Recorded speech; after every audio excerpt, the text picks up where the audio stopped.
abandonado, evocando mi pasado, yo jamás te olvidaré. Rolfi Encina, docente, historiador, apasionado investigador de la historia de su pueblo, desde sus orígenes inmigrantes, su actividad cultural, hasta la historia común de su industria forestal taninera y la de su nombre Tirol. Y dentro de esta investigación me he encontrado con una novedad de mis abuelos que vinieron de la región del Tirol de Italia.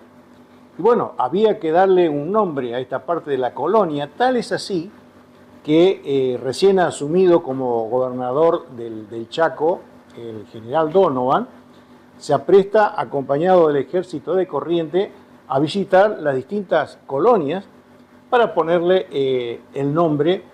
Tal es así que llega a esta parte de la colonia y justamente se concentran en el lote 230 de don Pedro Pasquini, mi bisabuelo, en donde está mi abuela, Carlota, que es la que vino de Italia en esa oportunidad. Ordena Donovan izar la bandera argentina, seguida de la italiana, de una rama, de una higuera, y ahí se iza las dos banderas. Y estando el ejército y acompañado del padre Fray Emiliano Capelli, le pide que bautice a esta colonia con el nombre de Tirol.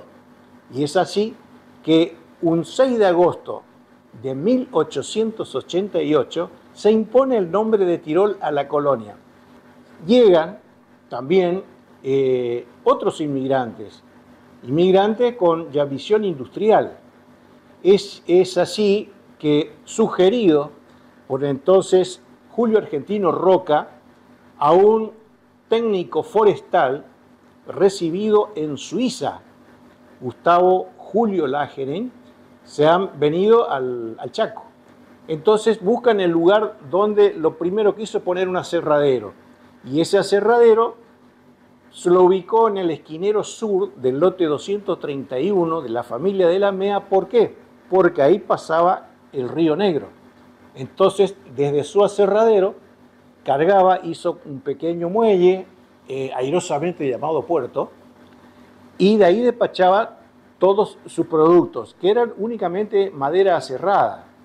Desde del aserradero nace la primer fábrica de tanino, que se llamó la Industrial del Chaco, y trabajaba en ese aserradero.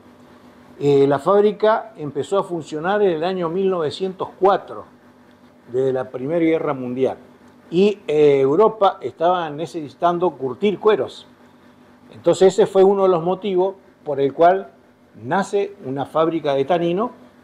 Esa necesidad hubo que ampliarlo a la Industrial del Chaco, porque necesitaba más. Es así que se asocia con otros capitales ingleses y franceses y nace Quebrachales Fusionados, Sociedad Anónima Industrial y Comercial.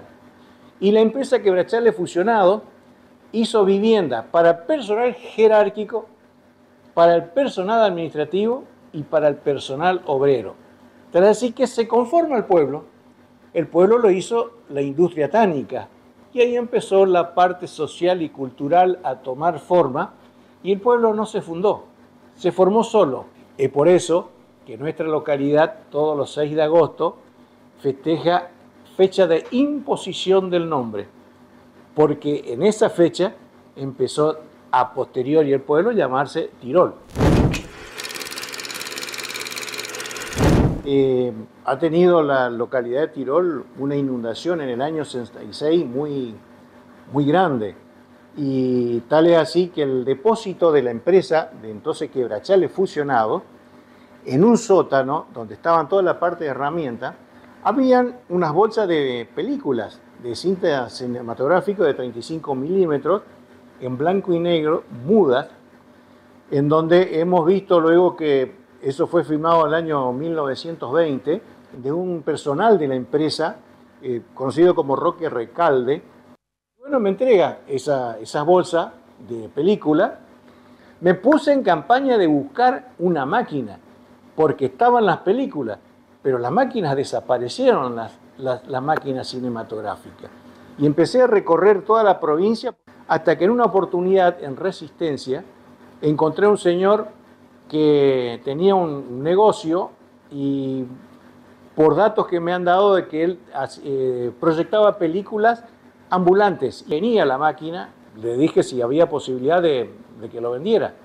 Y me dijo, no se lo vendo, sáquemelo porque me molesta. Hasta el día de hoy la máquina funciona, lo tengo acá, y empecé a proyectar esa película. Emeterio Fernández, después investigando, era una persona que muy sencilla, muy humilde en todo sentido. Cuando se daban funciones de cine era el que ilustraba los zapatos porque era lustrín, y también el que acomodaba las sillas en el cine para poder entrar a ver la película. Fue boletero de una empresa de colectivo, El Ciervo, desde Tirol a Resistencia, y empezó a aprender de su padre, Estanislao Fernández, que tocaba la guitarra, a hacer sus primeros acordes con la guitarra. Y bueno, le ha tocado el servicio militar, se ha ido a Buenos Aires y no vino más de allá. Que se quedó allá a vivir y era taxista. Y empezó a incursionar en la música y se contacta sin querer con Isaco Abitbol. Y que estando en su casa, Isaco siempre con el bandoneón, él con la guitarra, y ahí sacando los temas, que fueron muchos lo que grabó, entre eso Puerto Tirol, que Emeterio Fernández. Lo tenemos en Puerto Tirol, las cenizas en el cementerio y también toda la documentación para testimoniar su paso y su vida artística. Mi trabajo sigue siendo de investigaciones, tanto histórico como de elementos, así como la película, los proyectores, los equipos de sonido, cintas magnetofónicas, y con todos los elementos que sirva para mostrar a las nuevas generaciones que conozcan sus inicios, sus raíces en todo el aspecto cultural. Premio al Mérito Artístico, reconocido por el Instituto de Cultura del Chaco. Prócer de la Cultura Federal por el Instituto de Arte Folclórico. Rolfi Encina sigue dándonos cátedra.